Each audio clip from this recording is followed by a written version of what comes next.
Hello, this is the host. Today's question is, can I make a claim for sexual abuse if my employer deliberately hired me knowing that I am gay to take advantage of me? To explain further, I am a 23-year-old guy and recently got a job as a live-in caregiver for an 80-year-old woman. The pay was good and so was the living arrangement. So I thought it was too good to be true. And unfortunately it was. A few weeks after I started working there, she started coming on to me. She would call me into her bedroom in the middle of the night saying that she needed help getting up to pee. But generally speaking, you can recover emotional distress damages, past, present, and future, which is basically a way of saying that you can recover for any harm. Any mental health harm that you suffered in the past up until the time of filing the lawsuit, and also into the future. In some jurisdictions, you could potentially recover for punitive damages. If you have any text messages, emails, letters, voicemails, text messages, any sort of communication that shows that she offered you better working conditions in exchange for sex, definitely hold on to that. You should be able to use that as evidence. You knew that you didn't want to be in this situation. So it really depends on where you live. You should be able to go to a lawyer and say, listen, this happened to me. This is what happened, and they should be able to tell you whether or not you lay within the statute of limitations. You removed yourself from it, and that's all you can do. This is about holding people accountable for their actions and making sure that they face justice. What this woman did was horrific. You were a minor and she took advantage of you. She offered you better working conditions in exchange for sex. That's disgusting. It makes me so happy when you guys share these videos because it helps spread awareness about these issues and it helps other people find the legal advice they need. Also, if you like the video, please hit that thumbs up button. I greatly appreciate it. And as always, thank you so much for watching. I hope you have a great day.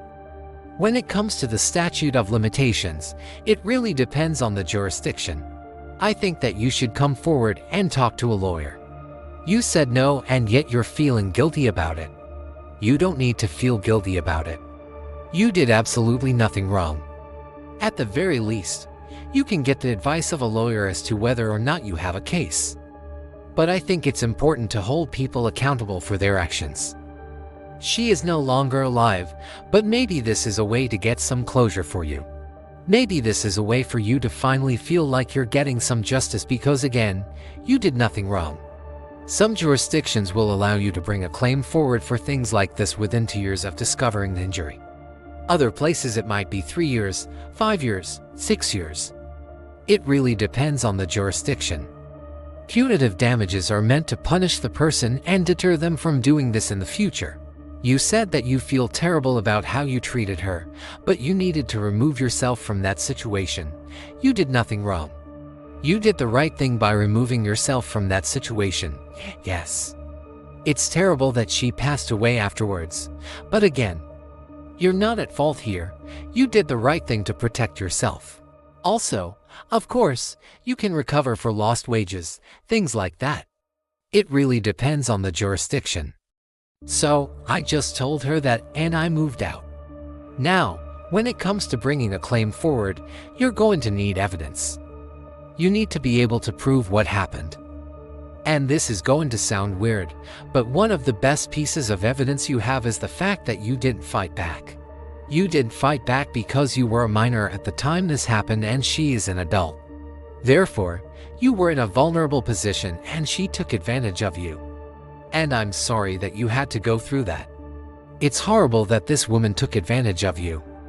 And I am really glad that you were able to recognize that that was okay and that you got away from that situation. So that's first and foremost. I didn't think much of it until my mom saw the news story about that woman who was arrested for soliciting a minor for sex.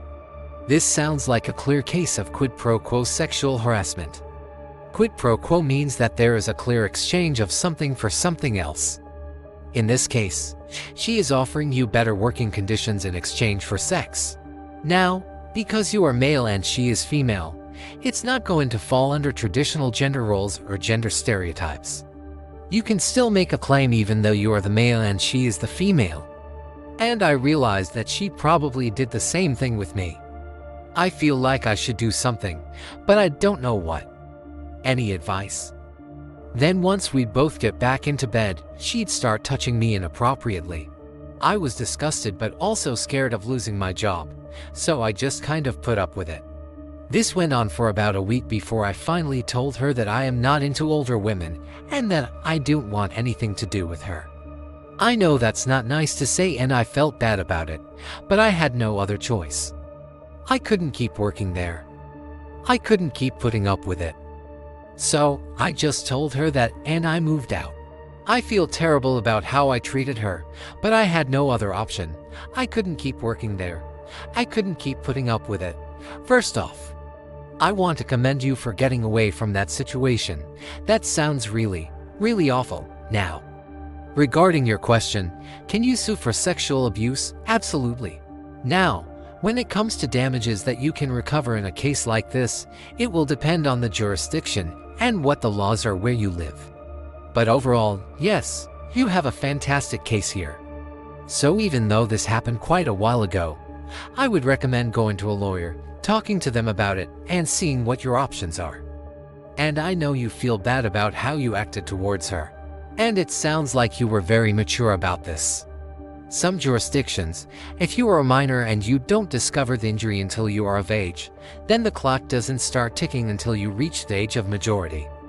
I know that you said you don't want to make this about money, but again, this isn't about money. And the fact that she did this with another minor is also disgusting. You removed yourself from a bad situation. You didn't want to be in this situation. If you enjoyed this video, please share it with someone.